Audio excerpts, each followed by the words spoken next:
Alright, here we go.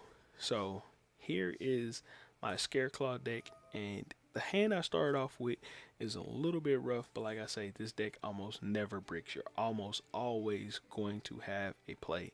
Super consistent deck. It is a 60 card deck, and even with a rough looking hand like this, I can still make full combo. So go ahead and start off with one for one. One for one is going to give me the best starter in the entire deck. 4 Mud Skipper. 4 more Skipper is going to go into Scareclaw Lightheart, and then its effect is going to activate in the graveyard, giving me a Parallel Xyz. And then I go ahead and go Phobia, which is going to grab me the Reichheart, and then I'm going to go into Predator Plant Verde Anaconda.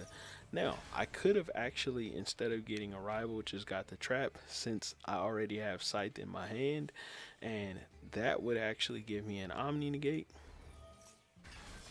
And then I just go ahead and go into IP Masquerena right here, and then activate Predator Plant Verde Anaconda to go into DPE. I set the Scythe, and then I also set Imperial Iron Wall. So what do I have here? If monsters are in defense, if I have 3 on board, this is a pop. I get DPE as a quick effect pop.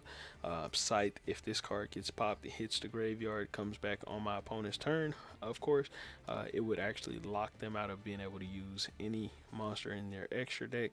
And then, of course, I can use this to tag out to go into a monster from my extra deck, and this will be just link material, and this will prevent them from being able to banish cards. So neither player can banish cards, meaning they won't be able to call by the grave my DPE, right?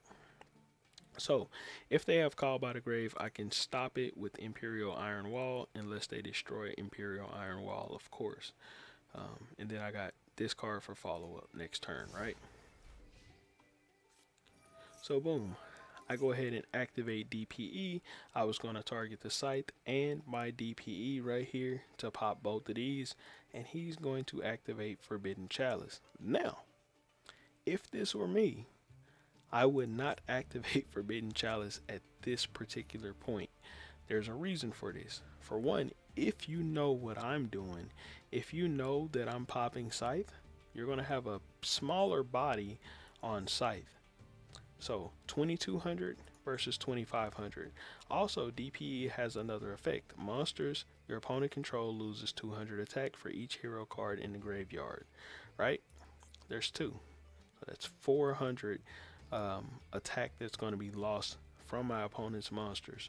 So the smartest thing they could do is to actually allow me to pop my Scythe and then use Forbidden Chalice to negate the Scythe when it hits the field. He doesn't do that. And it would be even smarter if he actually has Call by the Grave in his hand to even Forbidden Chalice the Scythe on the field to negate that effect from being able to lock him out here, to negate that, and then also flip over Call by the Grave and Call by the Grave my DPE. That's a smart play. Now, you don't actually have to do that right away, because when DPE hits the graveyard, you don't have to stop it immediately. It's just long as you stop it at some point, meaning he could clear my back row first to be safe after doing that, and then Call by the Grave the DPE. He could even do it on my turn. So he goes ahead and activates his Dark Law monster. The first thing I do is go into Crusadia Avermax, and I know you might be wondering, why didn't you use Scareclaw Arrival to revive back the Reichheart so you'd have an extra body on the field so you could go into Tryhard? Or why didn't you use the negated DPE and the 2 bodies that you had on the field to go into Tryhard? Well, I'll explain this. The reason I like to go into Tryhard right after, and this is what I always do, if I successfully get the Scythe lock, I go into Tryhard every time, because then they can't use the extra deck. Everything they have goes into defense. How do they clear off my Tryhard when everything that's in defense basically cannot affect this card? And it also becomes like it can't be destroyed by battle or card effects, or it can be destroyed by battle but not card effects, and it's unaffected by all monster effects. So basically they can't do anything about this card if they're under the Scythe lock for that turn, and then They just have to set traps and activate traps or whatever, and the card will still be sitting there and they'll still be under scythe lock. Nothing they can do about that. So they pretty much have to pass turn. They can try to make plays, but they can't use the extra deck. They just have to pass turn. Now, why did I go into Avermax? Well, Avermax is not so easy to get rid of. If you're not under scythe and you put Tryhard out, all they have to do is go into Unicorn, spin that Tryhard back to the extra deck, and then you're basically toast. They're free to make whatever play they want after that. So if you go into Avermax, this card cannot be targeted with card effects. So basically, if you make it with IP Masquerena, then it can't be destroyed by card effects either, making it even harder to actually figure out how to get rid of this monster. And then if they do figure out how to get rid of it, you can actually shuffle one card on the field back into the deck. And they can't really attack over this card because it can gain the attack of special summon monsters. So, did my opponent read this card? Or did he just fucking think like I figured out that I could make a monster with more attack and beat over that shit and I win? GG's. Did he think that's how it works? Let's find out. So he makes his plays, goes Greater Polymerization. Of course, I flip Imperial Iron Wall in case this card that he summons has a negate effect. I don't fucking know. He goes into the first Dark Lord. Oh, this card has an interesting effect. It can destroy all cards your opponent controls. So looks like this card is leaving the field anyways. Now he did negate my DPE, but this will be able to come back, and he's going to destroy the Dark Lord that he gave me as well as the artifact scythe. So if he had kept that Forbidden Chalice, he'd be able to actually stop what's about to happen right here. Oh, hold on, bro. This motherfucker has Call by the Grave. Bro, so let me tell you how stupid this guy is. If you got Call by the Grave, right, and you were smart enough to slap a Forbidden Chalice in your deck, that means that you should have been smart enough to know that I had a Scythe Lock ready for you. Why the fuck? Like, this is how dumb some Yu-Gi-Oh players are, bro.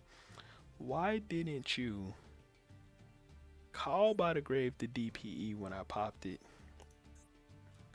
and Forbidden Chalice, even if the Call by the Grave got stopped, right, by the Imperial Iron Wall, you would have been able to Forbidden Chalice and possibly figure out a way to go into your extra deck and kill this card. But instead he didn't. So he does stop that, doesn't stop the Scythe Lock, which means his turn is over. And look at this. This motherfucker don't read. He's not smart enough to realize, okay, why didn't this card leave when I destroyed everything? He's not smart enough to realize, okay, it was made by IP Masquerena, so it didn't clear the field. And then he was also not smart enough to then read this card to see, okay, well, can I attack into it? No, let's see. Boom. It goes up to 6,500 attack, and he loses his Dark Law. Is he then smart enough to realize, okay, well, shit, I could just quit right now? Nope. Or just allow me to just attack him and be done with it. Is he smart enough to do that? Absolutely fucking not. He summons his Dark Law out again, thinking, oh, he can't possibly beat over this. My shit's 4,000 defense. Sure, I attacked into him and it gained its attack, but now, how is he gonna beat it? Bro, did you even read the card? You just lost to this card by doing this. Let's see what happens this time. So this time I go ahead and summon this monster out, grab Slash, go into Scareclaw Tryhard right here. Boom. Attack with Crusadia Avermax, attack with Scareclaw Tryhard, and then basically I go ahead and flip Slash over. So now he's got one card. I got an Omni Negate. I have the Scareclaw Tryhard. Everything he has is going to be in defense. Also, he has to attack into this monster. Bro, how are you beating this? With one card, by the way, and I have an Omni Negate this particular time. Compared to the last time, I didn't have an Omni Negate. So, I can stop this card, and on top of that, you got to figure out how to beat this with that one card you got in your hand. What does he do? He just end his turn, which is what he should have did the last turn. He just prolonged his defeat even longer. I go ahead and summon out my other Omni Negate, so now I got 2 Omni Negates, and then just attack for game. GG's, my boy. Hold his L forever and ever and ever, and I'll catch y'all on the next one. Peace.